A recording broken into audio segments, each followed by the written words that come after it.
The adult sleepovers at the Major's residence in North Forsyth were usually filled with laughter, wine, and gossip that stretched into the early hours. For Tamla Horsford, a 40-year-old mother of 5 with an infectious smile, November 3, 2018 was meant to be a rare night away from family responsibilities, a chance to unwind with acquaintances while celebrating a birthday. No one expected it would be her last. The autumn air carried a peculiar chill that night. Tamla arrived at the spacious 2-story home nestled among Georgia pines, dressed in a leopard print onesie pajama set, ready for a night of casual fun. 8 women and 3 men gathered in the living room, the alcohol flowing freely as football plays flickered across the television screen. She seemed happy, one attendee would later tell investigators.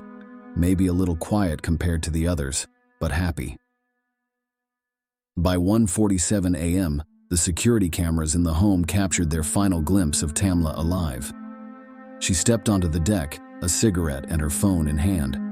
The darkness beyond swallowed her whole. The morning light revealed what the night had concealed. Tamla's body lay sprawled on the frost-covered lawn below the deck, discovered by the homeowner's wife. The 911 call came at 7:30 a.m. The dispatcher's recording preserved the panic, the confusion, but notably the lack of immediate medical intervention. "She's lying in the yard. I'm not sure if she's breathing."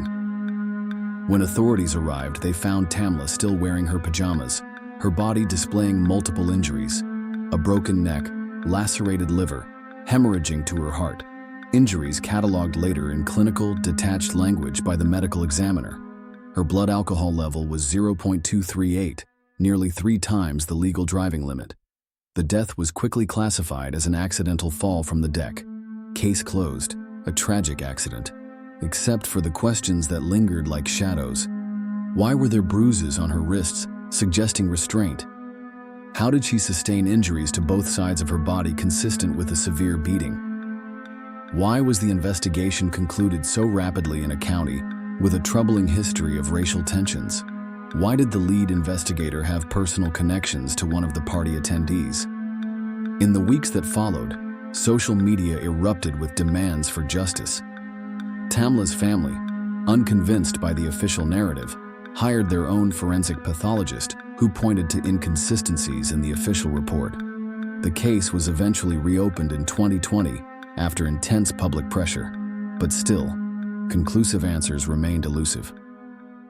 The sleepover attendees closed ranks, their stories aligning with mechanical precision. The security footage from crucial hours mysteriously disappeared. Text messages between guests in the aftermath showed curious coordination. To this day, the truth of what happened to Tamla Horsford remains buried beneath layers of contradictory evidence, potential misconduct, and the silent complicity of those who were present. Her children still wait for answers. The community still whispers about the woman who went to a sleepover and never came home. Sometimes, the most terrifying horror stories aren't supernatural at all. They're the ones where justice falls through the cracks, where a mother vanishes into the night, and where the monsters, if they exist, continue to walk free among us.